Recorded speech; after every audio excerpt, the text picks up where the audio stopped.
اس دن ہم بیماریوں سے محفوظ ہوں گے۔ ایک مشہور واقعہ ہے، مدینہ منورہ میں ایک حکیم آیا، آنے کے بعد وہ مدینہ شریف رکا، مہینوں قیام کیا، اور مہینوں قیام کرنے کے بعد دیکھا کہ کوئی بھی صحابی اس حکیم کے مطب میں یعنی اس کے دواخانہ میں گئے ہی نہیں۔ وہ پریشان ہو کے سامان سمیٹا، اور سمیٹنے کے بعد جب یہاں کوئی دوا لینے آتا ہی نہیں ہے تو پھر میں یہاں رہ کر کے کروں کیا؟ تو پوچھا صحابہ سے کہ تم بیمار کیوں نہیں پڑتے؟ تو صحابہ کرام نے فرمایا ہمارے نبی نے بتایا ہے ہم اس وقت تک دسترخوان پر نہیں بیٹھتے جب تک کہ بھوک لگ جائے، اور ابھی بھوک باقی رہتی ہے اور ہم دسترخوان سے اٹھ جایا کرتے ہیں، یعنی دسترخوان پہ بھوکے بیٹھتے ہیں اور دسترخوان سے بھوکے اٹھتے ہیں، اس وجہ سے ہم بیماریوں سے محفوظ رہتے ہیں۔ یہ کسی کو پتا تھا 1450 سال پہلے کہ اس کے اندر یہ حکمت ہے وہ، لیکن حضور علیہ الصلوۃ والتسلیم جب تک مسلمان حضور کی سنتوں پر عمل کرتا رہا کبھی وہ نقصان میں نہیں پڑا۔ آج ہم کیوں بیمار ہو رہے ہیں پتہ ہے؟ اس لیے کہ ہم 3 بار کھاتے ہیں، اور جب تک اللہ اکبر حلق تک کے نوبت نہ جائے اس وقت تک ہم کھانا نہیں چھوڑتے۔ ہنسنے کی بات نہیں، پھر اس کے اوپر ہم سافٹ ڈرنک بھی پیتے ہیں، پھر اس کے بعد دوپہر میں کھایا، پھر شام کو 4 بجے پھر کھائیں گے، پھر اس کے بعد 6 بجے پھر بریک فاسٹ کے نام پر کھائیں گے، اس کے بعد پھر جب وہ عشاء کے بعد کھائیں گے، رات میں پھر جگتے ہیں تو 12 بجے کے بعد پھر کھائیں گے۔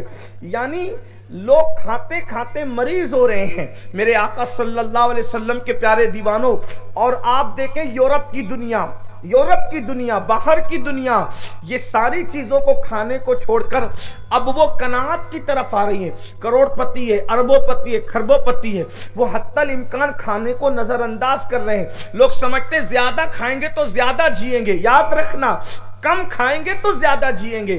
اللہ اکبر، کم کھائیں گے تو تندرست رہیں گے۔ یہ میں نے چند مثالیں آپ کے سامنے پیش کی، اس طرح کی ہزاروں مثالیں ہیں۔ غسل کرنا، اسی طرح ناخن کاٹنا، اسی طریقے سے بال کٹوانا، اسی طرح سے مونچھوں کو کم کروانا، اسی طرح سے داڑھی بڑھانا۔ آپ جانتے ہیں جن لوگوں کی داڑھی ایک مشت رہتی ہے، یعنی کہ وہ سینے تک رہتی ہے، گلے تک رہتی ہے، ڈاکٹروں نے کہا جن کی داڑھی ایک مشت رہے گی انشاءاللہ اس کو کبھی حلق کا کینسر نہیں ہوگا، اس لیے کہ داڑھی کی برکت سے وہاں تک جراثیم پہنچنے سے حفاظت ہوتی ہے۔ ایک ڈاکٹر نے کہا کہ جو 5 مرتبہ سر کا مسح کرے گا انشاءاللہ وہ کبھی پاگل نہیں ہو سکتا، اس لیے کہ ٹھنڈا پانی جب اس کے سر پہ ڈالا جائے گا اس طرح سے جیسے ہم مسح کرتے ہیں، وہ ٹھنڈک جب سر کو محسوس ہوگی تو اللہ اکبر پاگل پن سے حفاظت ہوگی۔ اسی طریقے سے جو اپنی پیشانی کو زمین پر رکھتا ہے اللہ اکبر، اللہ رب العزت اس کے ڈپریشن کو ختم کر دیتا ہے، اس سے ڈپریشن ختم ہوتا ہے، غم دور ہوتے ہیں، انسان کے اندر قوت پیدا ہوتی ہے، قوت مدافعت پیدا ہوتی ہے۔ یہ سر زمین پہ رکھنے کی وجہ سے لوگ اس کو سر زمین پہ رکھنا کہتے ہیں اور ہم اس کو سجدے کی نیت سے کرتے ہیں۔ اسی طرح حضور علیہ السلام نے جو کچھ کیا ہے اس میں سوائے فائدے کے کچھ اور نہیں ہے، فائدہ ہی فائدہ، فائدہ ہی۔ دیکھیں آج سب لوگ جو ہے وہ صبح کے وقت چلنے کی بات، کسی مذہب کا ڈاکٹر ہو، شوگر ہو گئی، بلڈ پریشر ہو گیا، یہ ہو گیا، وہ ہو گیا، تو کیا کہتا ہے؟ صبح پیدل چلو، صبح پیدل چلو، صبح پیدل چلو۔ آپ سے پوچھتا ہوں سب صبح پیدل چلنے کی بات آج کر رہے ہیں، 10-20 سال کے اندر کر رہے ہیں؟ اللہ کے رسول نے 1450 سال پہلے فرمایا کہ اللہ اس شخص کو عرش کے سائے میں جگہ عطا فرمائے گا جو فجر کی نماز میں پیدل مسجد کو جاتا ہے۔ 4 نماز کے لیے پیدل جانے کی بات نہیں کی، ظہر میں، عصر میں، مغرب میں، عشاء میں پیدل جانے کی بات نہیں کی، خاص فجر کو پیدل جانے کی بات کی۔ کیوں؟ لوگ آج پیدل چلنے کی بات کر رہے ہیں، میرے محبوب مصطفیٰ جان رحمت نے 1450 سال پہلے ہمیں پیدل چلوایا، لیکن معذرت کے ساتھ ڈاکٹر کے کہنے پر تو عمل کر رہے ہو، محبوب خدا کے کہنے پر اگر عمل کر لیا ہوتا تو ڈاکٹروں کی محتاجی ہی نہ ہوتی۔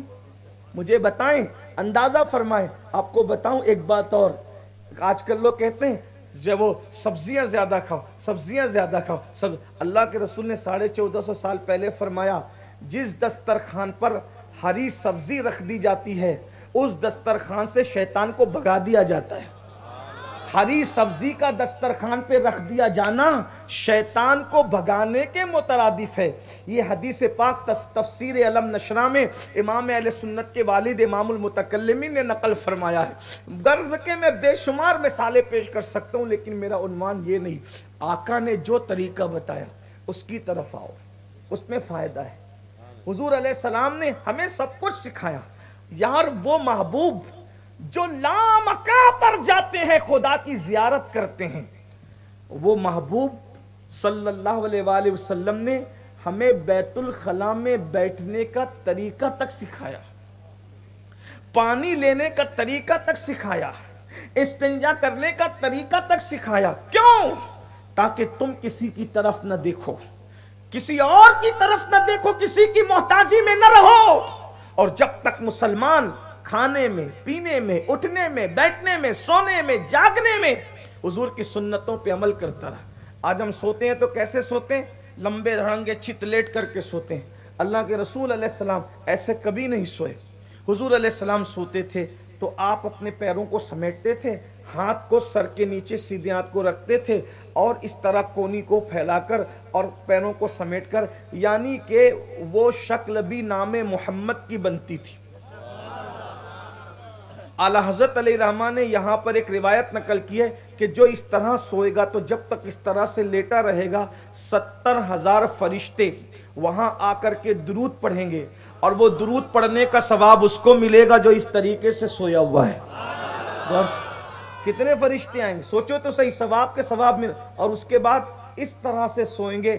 آج ڈاکٹر لوگ کہہ رہے ہیں کیونکہ آپ دائیں کروٹ پر سوئے ہیں تو آپ کو نیند کی حالت میں کبھی اٹیک نہیں آ سکتا جو اس طرح سے سوئے.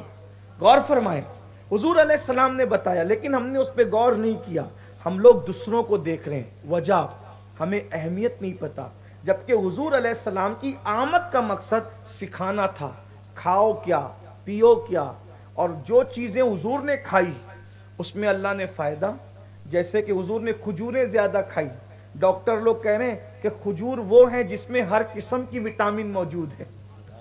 آج یہ وٹامن کی گولی, اس وٹامن, یہ سب لوگ کر رہے ہیں.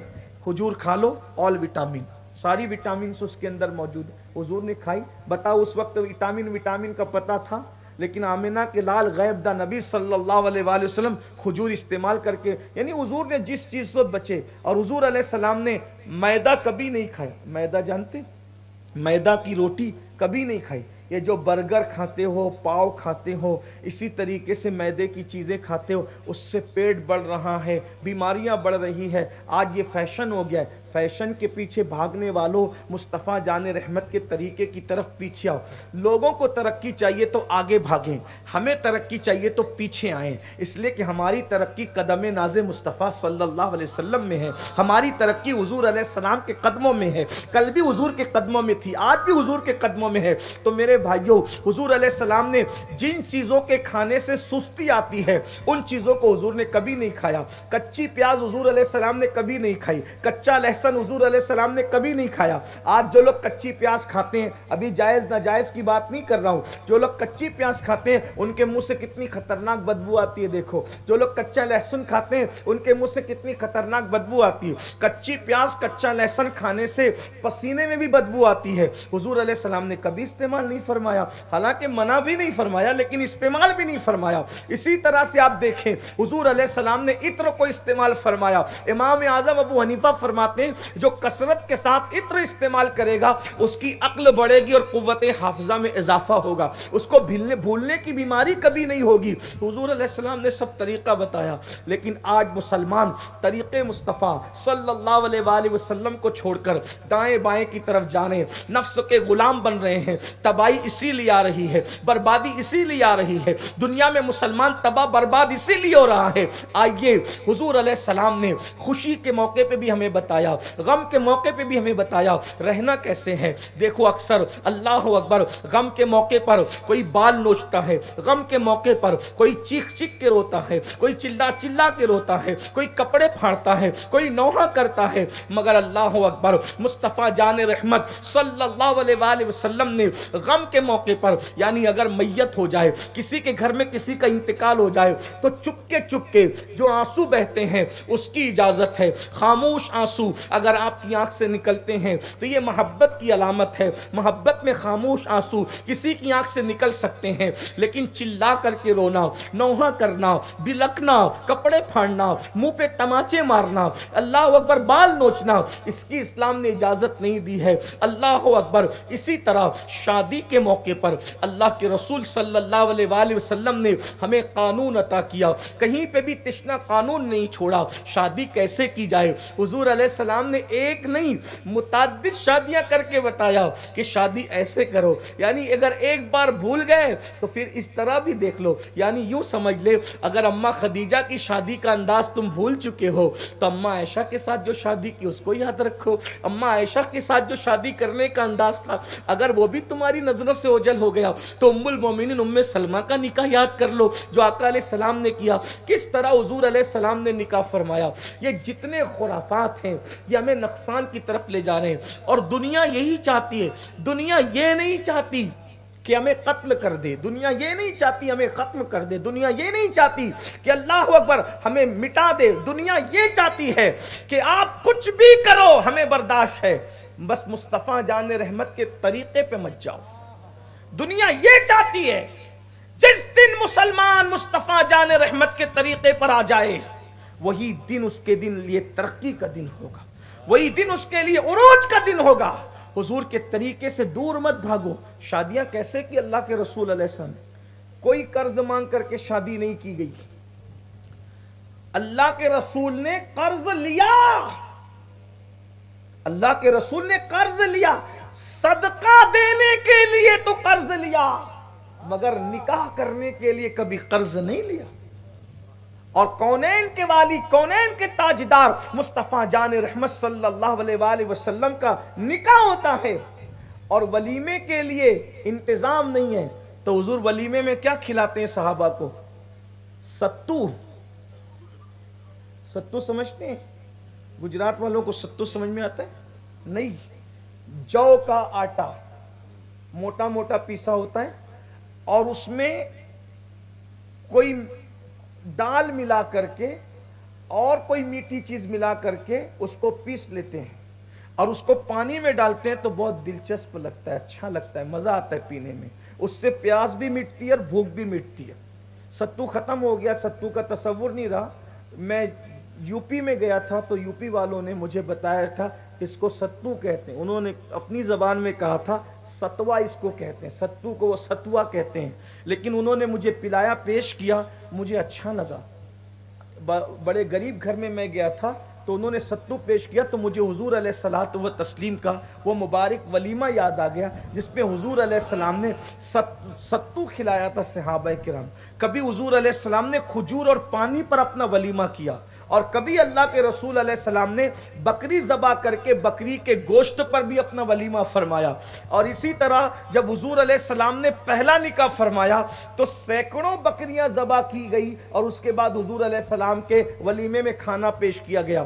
پتہ چلا کبھی ستو کھلا رہے ہیں, کبھی کھجور کھلا رہے ہیں, کبھی بکری کا گوشت کھلا رہے ہیں اور کبھی جو ہے وہ سینکڑوں بکریاں ذبح کر کے ولیمہ کیا جا رہا ہے. یہ کیا ہے؟ وجہ یہ ہے یعنی اگر تم مالدار ہو, دولت مند ہو اور تمہارے پاس اتنی پوزیشن ہے کہ سینکڑوں بکریاں ذبح کر سکتے ہو تو سینکڑوں ذبح کر کے بھی کبھی ولیمہ کر لینا. لیکن کبھی تنگ دستی ہے تو قرض لینے کی طرف مت بھاگنا, کبھی کھجورے کھلا کر بھی ولیمہ کر لینا, کبھی ستو کھلا کر بھی ولیمہ کر لینا. اللہ اکبر. یعنی جیسے حالات رہے اس کے مطابق. آج تو اللہ اکبر مسلمانوں نے صرف جھوٹی عزت کو بچانے کے لیے اور برادری کے اندر جھوٹی عزت حاصل کرنے کے لیے اور گاؤں کے اندر جھوٹی تعریف کے لیے اب تو شادیوں کے موقع پر اللہ اکبر نئی نئی رسموں کو ایجاد کرنا شروع کیا ہے. کہیں پر ایسا ہوتا ہے پیسے نہیں رہتے تو اللہ اکبر کبھی پاکٹ مار کر پیسے جمع کیے جاتے ہیں, کبھی موبائل چرا کر پیسے جمع کیے جاتے ہیں, اور جو بہت شریف لوگ ہیں یہ سارے کام وہ نہیں کرتے تو وہ سود سے پیسے لیتے ہیں, بیاج سے پیسے لیتے ہیں. وجہ تاکہ دنیا دیکھے میرے بیٹے کی بارات کیسے نکلتی ہے, میرے بیٹے کی شادی کیسے نکلتی ہے, میری بیٹی کو میں رخصت کیسے کرتا ہوں. یاد رکھنا بندوں کے نزدیک جھوٹی عزت حاصل کرنے کے لیے اللہ کو ناراض کرنے والوں, اللہ اکبر, کوئی بندہ کوئی عام انسان ہماری قبر میں نہیں آئے گا. اور کیا یہ جھوٹی عزت کے چکر میں تم اپنے سچے خدا کو ناراض کر رہے ہو, مصطفیٰ جان رحمت کو ناراض کر رہے ہو. تمہیں پتا ہے اللہ کے رسول صلی اللہ علیہ وآلہ وسلم نے فرمایا سود کا لقمہ کھانے والا اپنی ماں کے ساتھ 36 مرتبہ زنا کرنے والے کے برابر ہے, اور پھر فرمایا جتنا سود لینے والا مجرم ہے اتنا سود دینے والا بھی مجرم ہے. کون سی جھوٹی عزتیں کما رہے ہو مجھے بتاؤ, اور جھوٹی اور بازاری عزتیں کب تک رہے گی اندازہ کرو. دیکھو اکبر, جس کو اکبر دی گریٹ کہتے ہیں لوگ, اسی ملک ہندوستان کا ایک بادشاہ جسے دنیا اکبر اعظم کہتی ہے, جھوٹی عزت کمایا تھا. آج اس کی قبر پر کوئی فاتحہ پڑھنے والا نہیں, لیکن مجدد الفسانی نے دین پر قائم رہ کر جیل میں زندگی کاٹ کے اللہ کو راضی کیا تھا. آج بھی مجدد الفسانی کا گنبد جگمگا رہا ہے اور ہزاروں لوگ ان کی بارگاہ میں خراج عقیدت پیش کرتے نظر آتے ہیں. غریب نواز کے مقابل میں جو کھڑا ہوا تھا اس نے جھوٹی عزت کمائی تھی. کہاں ہے قبر کا نشان, مگر میرے خواجہ کے ڈنکے آج بھی بجتے نظر آ رہے ہیں. امام حسین کے مقابلے میں جو گنڈا کھڑا ہوا تھا پوری دنیا پہ حاکم بننے کا دعویٰ تھا, کہاں ہے یزید کی قبر کا نشان, اس نے جھوٹی عزت کمائی تھی. حسین دین پر قائم تھے, جھوٹی عزت والے کی قبر کا نشان مٹ گیا. میرے امام عرش مقام کی عظمت کے ڈنکے آج بھی بج رہے ہیں.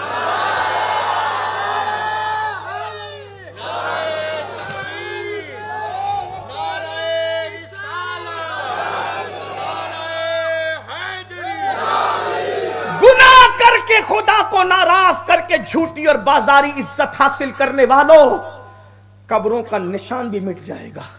اور جو دین پہ کہے, ایک بات دل پہ لکھ لو, ہمیں دین پر ہی رہنا ہے, کوئی کچھ بھی کہے ہمیں کسی سے کیا لینا. جنت لینا مصطفیٰ جان رحمت سے, روزی لینا مصطفیٰ جان رحمت سے, عزتیں لینا مصطفیٰ جان رحمت سے, وقار لینا مصطفیٰ جان رحمت سے, مدد لینا مصطفیٰ جان رحمت سے, سب تو انہی سے لینا ہے.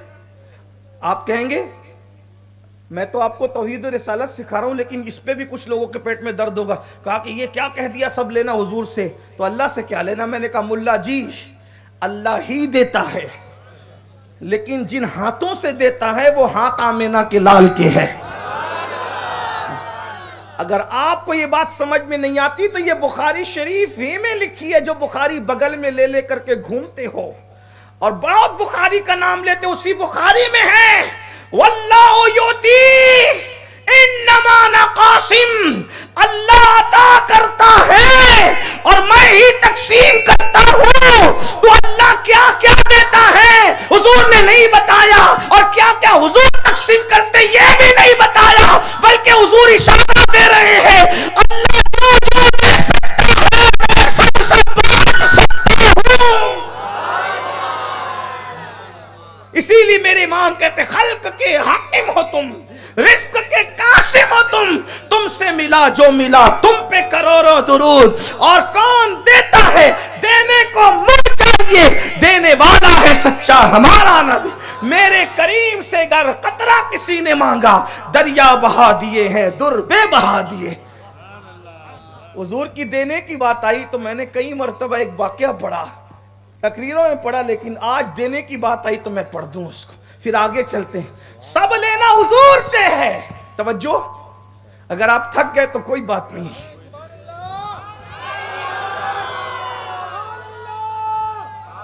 سب لینا حضور سے ہے.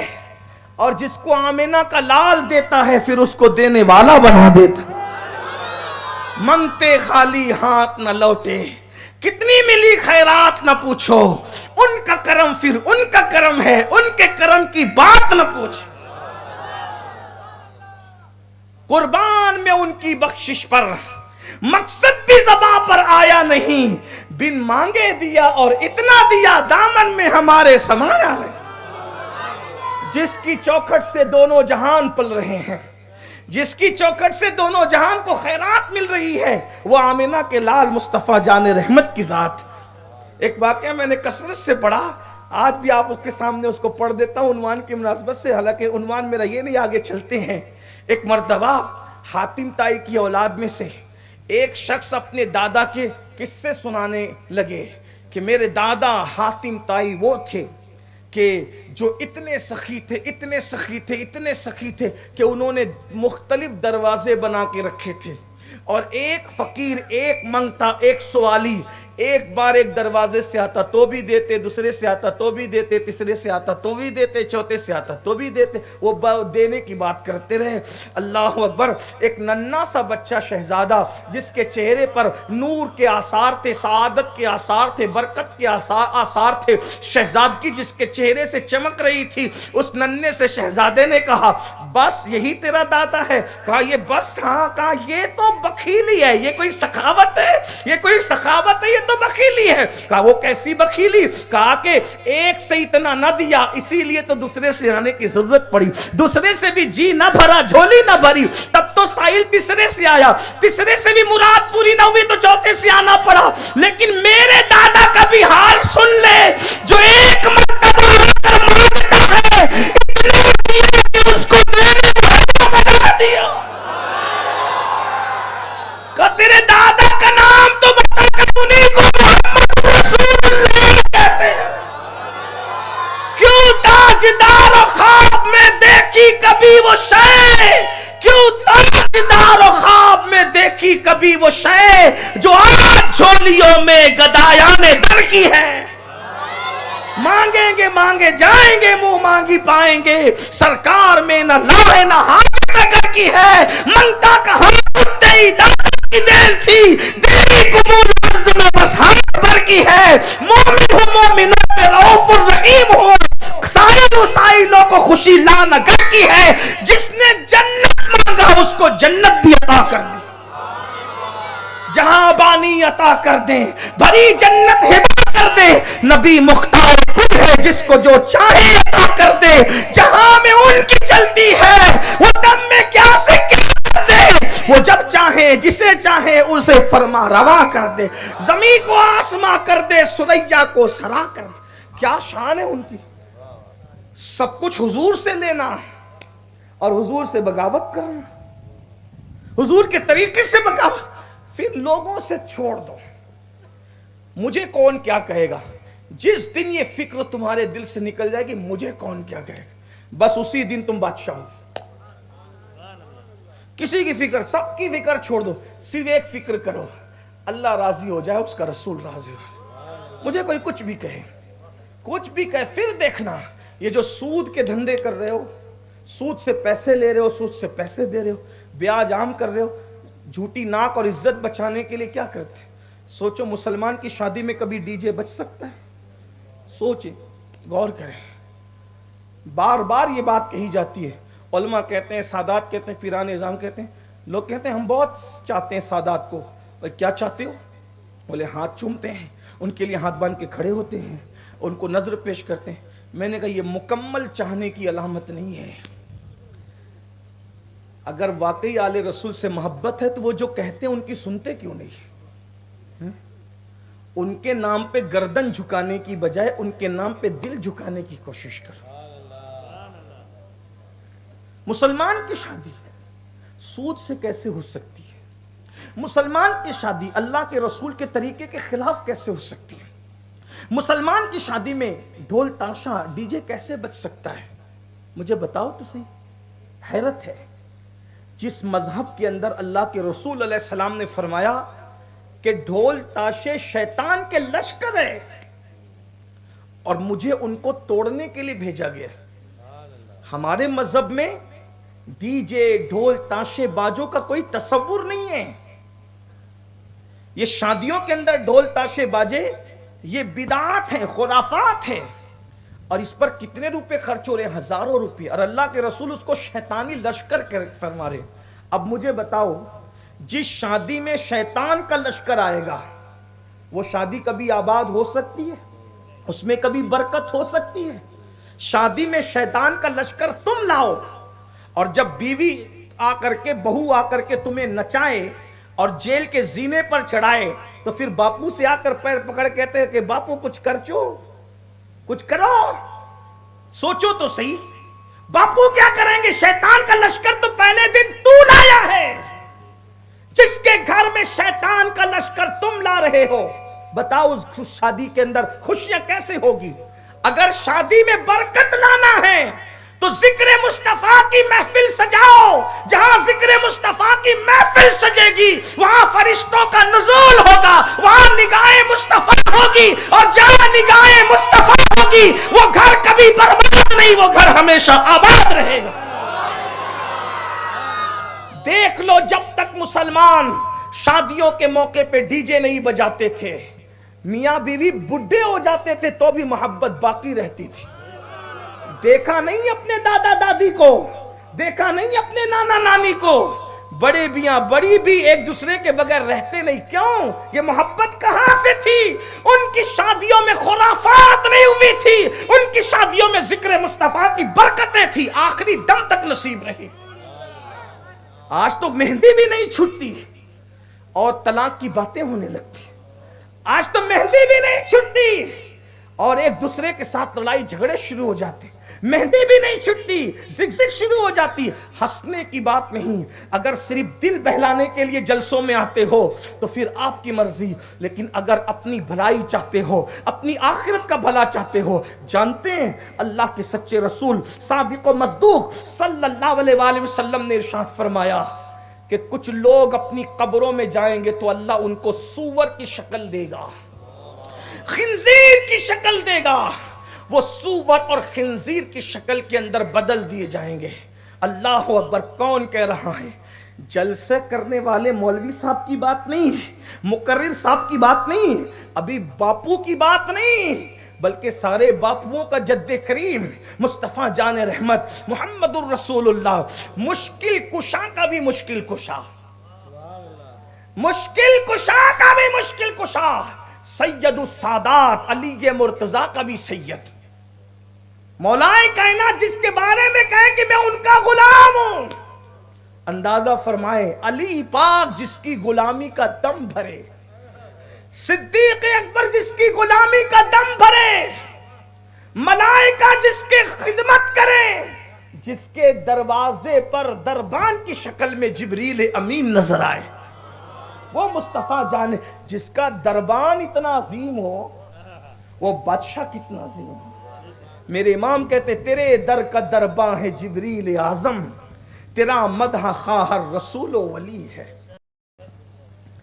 اللہ کے سچے رسول صادق و مصدوق فرماتے صلی اللہ علیہ وآلہ وسلم، چہرے پہ پھنسیاں نکل آئے تو بے چین ہو جاتے ہو، چہرے پہ پھنسیاں نکل آ جائیں تو بے قرار ہو جاتے ہو. آقا علیہ السلام ارشاد فرمایا قبروں میں کچھ لوگوں کی شکل سور کی خنزیر کی شکل میں بدل جائے گی. صحابہ کرام نے عرض کیا حضور وہ کون ہوں گے؟ آقا فرماتے ہیں جو میوزک سنتے ہوں گے دنیا میں، میوزک موسیقی ڈھول تاشے باجے، وہ جس میں مبتلا ہوں گے ان کی شکلیں قبر میں سور کی شکل اختیار کر جائے. قیامت کے دن ان کے کانوں میں سیسا پگھلا کر کے ڈالا جائے گا، جہنم کی آگ کا سیسا ان کے کانوں میں. اور آپ سوچیں تنہا انسان بیٹھ کر میوزک سنے، موسیقی سنے تو اس کا یہ عذاب ہے، جو پورے محلے کو سنائے. یہ جو ڈی جے لگاتے ہو جہاں جہاں تک آواز پہنچتی ہے وہ سب کا گناہ تو ان کو ملتا ہے جنہوں نے راضی رہ کر کے سنا. ڈی جے کے گانے کو جو راضی رہ کر کے سن رہے ہیں وہ سب کو گناہ ملے گا، لیکن ان سب کے گناہ میں کمی کیے بغیر سب کے گناہ کے برابر اس کو گناہ ملے گا جس نے وہ ڈی جے لگایا تھا. وہ سب کا ذمہ دار. وہ کتنا بڑی لعنت مول لیتے ہیں, کتنی بڑی لعنت اپنے سر پہ لیتے ہیں, اور پھر کہتے ہیں مصیبت آ رہی.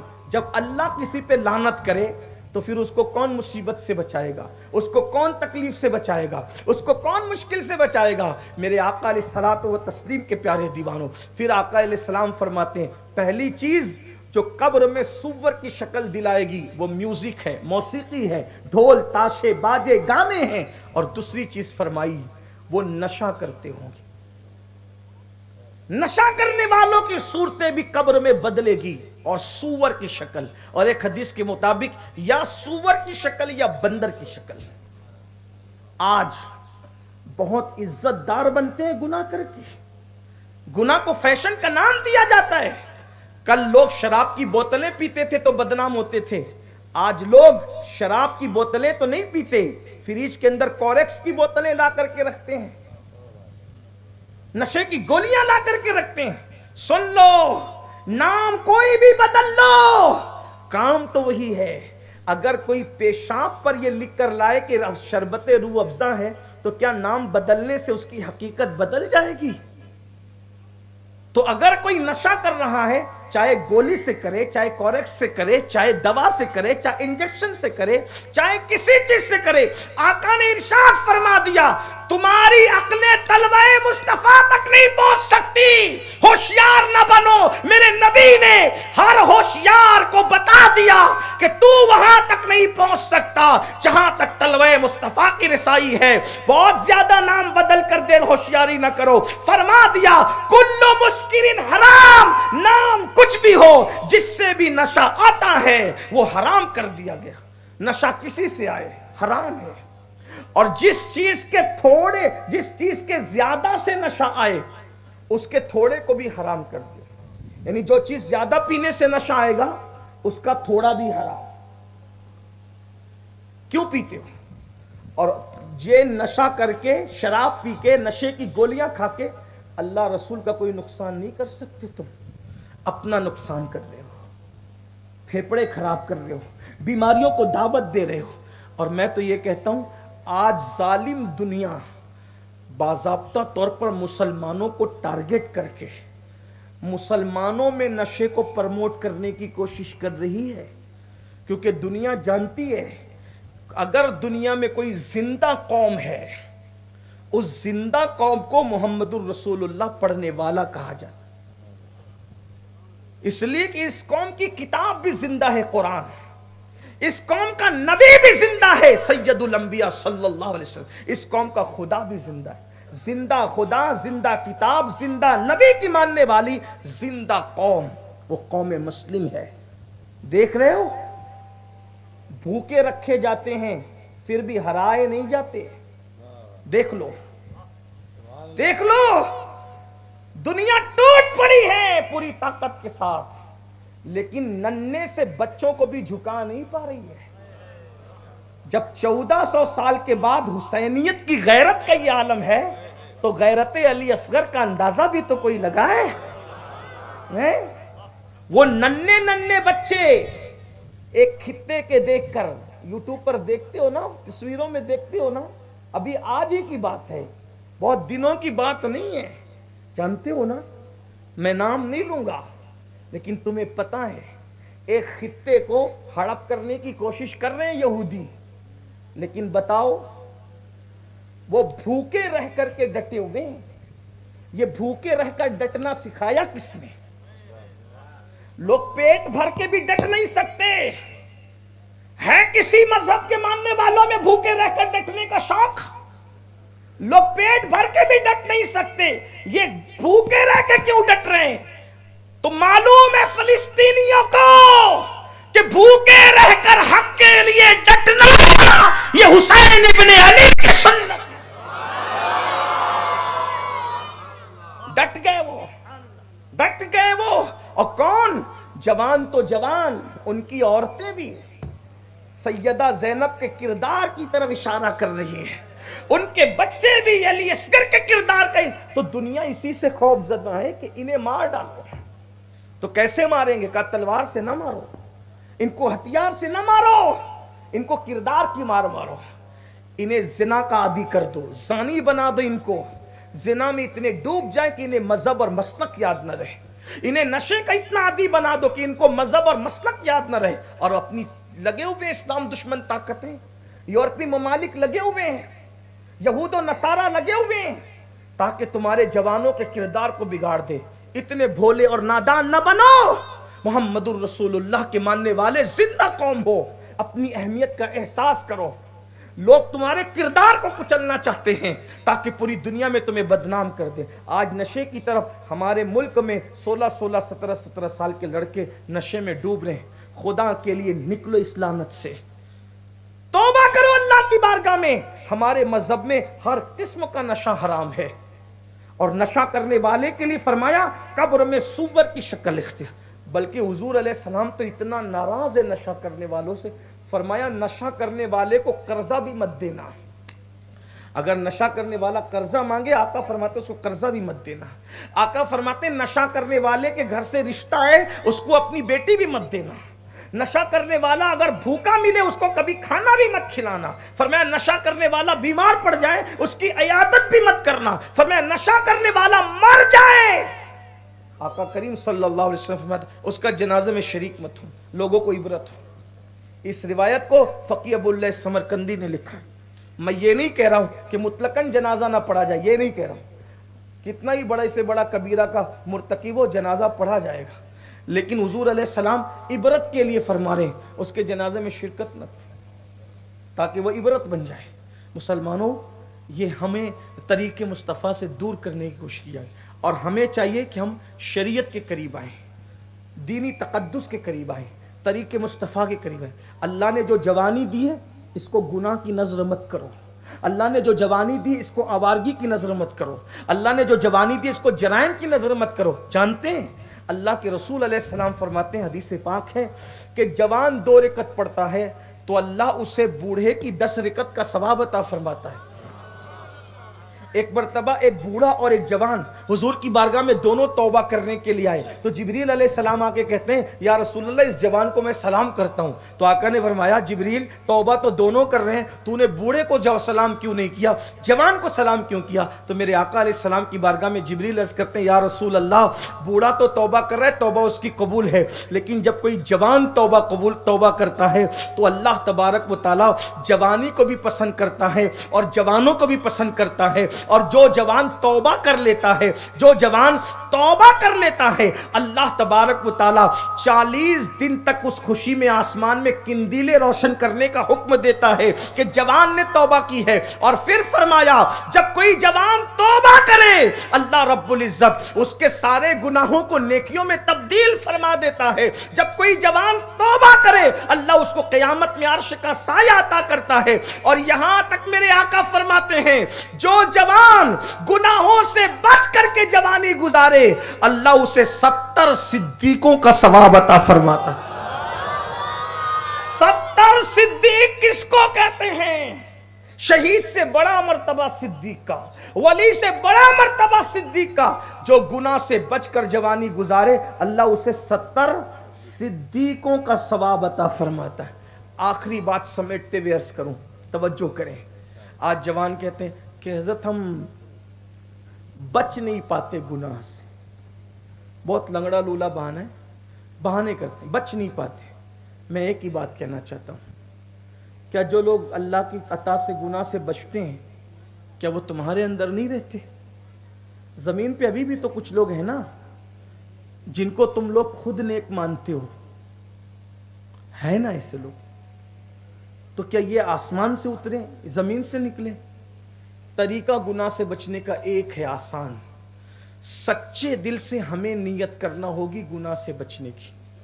سچے دل سے ہم بچنے کی نیت کریں، اللہ ہمیں خود بچا لے گا اپنے کرم سے۔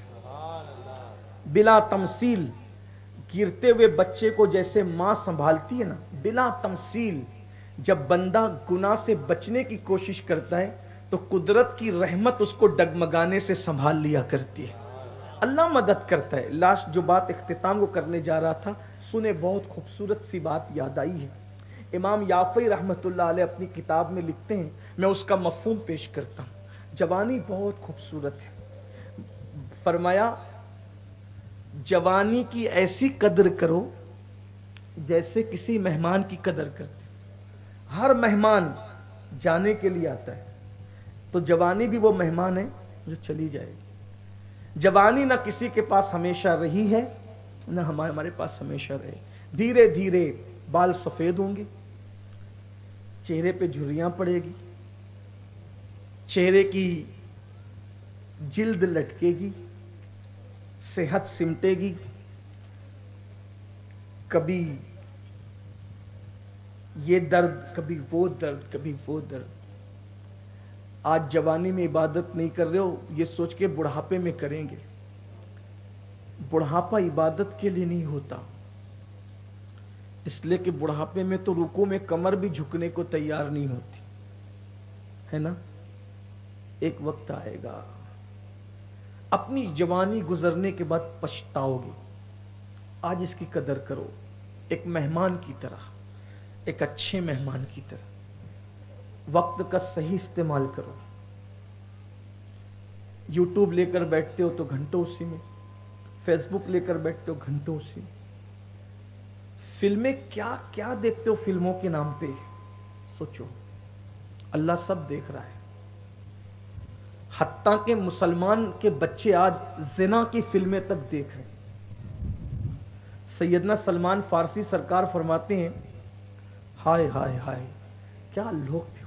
سلمان فارسی کہتے ہیں کہ مجھے ایک بار مارا جائے پھر زندہ کیا جائے، پھر مارا جائے پھر زندہ کیا جائے، پھر مارا جائے پھر زندہ کیا جائے۔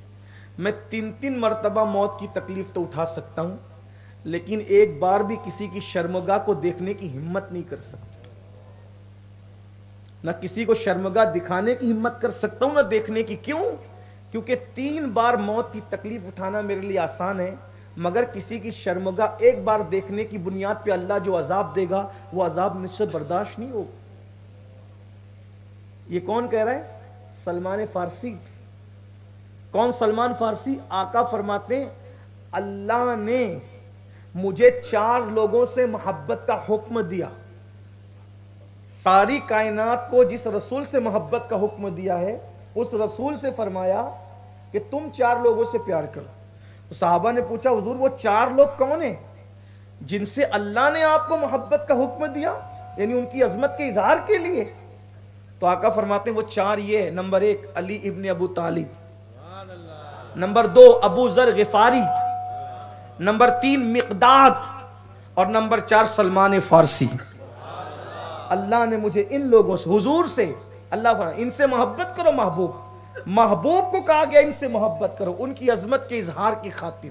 اندازہ کریں وہ سلمان فارسی فرما رہے ہیں 3 مرتبہ موت کا صدمہ اٹھانا آسان ہے، ایک بار کسی کی شرمگاہ کو نہیں دے۔ بلکہ ہمارے بزرگوں نے فرمایا اگر ضرورت نہیں ہے تو خود کا سطر بھی بغیر ضرورت نہ دیکھا کرو۔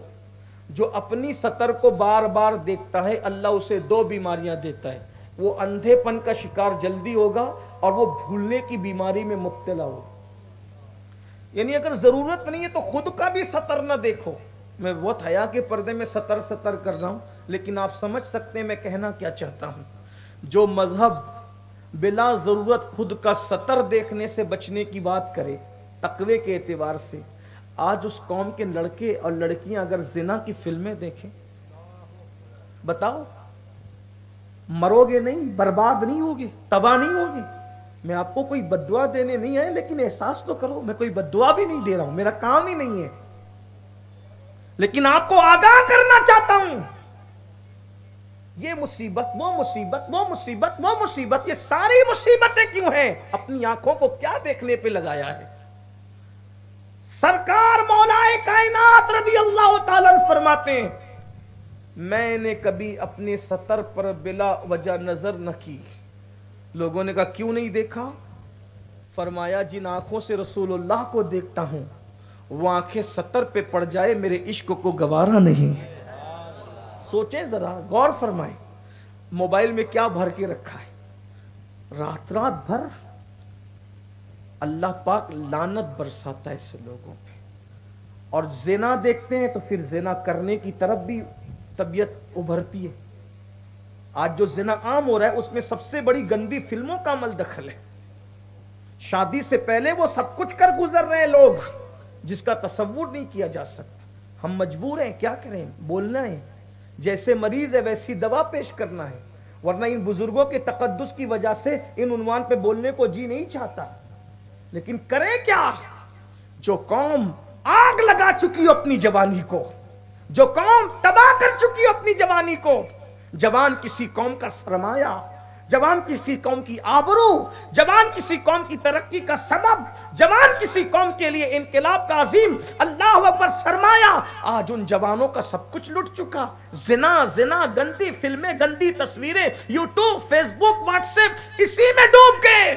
اور پھر کہتے ہیں ہم عاشقان رسول ہے. ارے عاشق تو وہ ہوتا ہے جس کو محبوب کے سوا کسی سے کوئی غرض ہی نہیں ہوتی. وہ تو محبوب کے سوا کسی کو دیکھنا ہی نہیں چاہتا. تیرے طلبوں میں جو ہے غیر کا منہ کیا دیکھے, تیرے قدموں میں جو ہے غیر کا منہ کیا دیکھے. کون نظروں پہ چڑھے دیکھ کے تلوا تیرا. جو رسول اللہ کے قدموں میں ہے وہ کسی کا چہرہ بھی دیکھنا نہیں چاہتا کہ مجھے کیا غرض کسی کے چہرے سے, کیونکہ میں تو یار کے تلووں میں گم ہوں. یار کا تلوہ مجھے فرصت نہیں دیتا کسی کو تکنے کے لیے. کیوں؟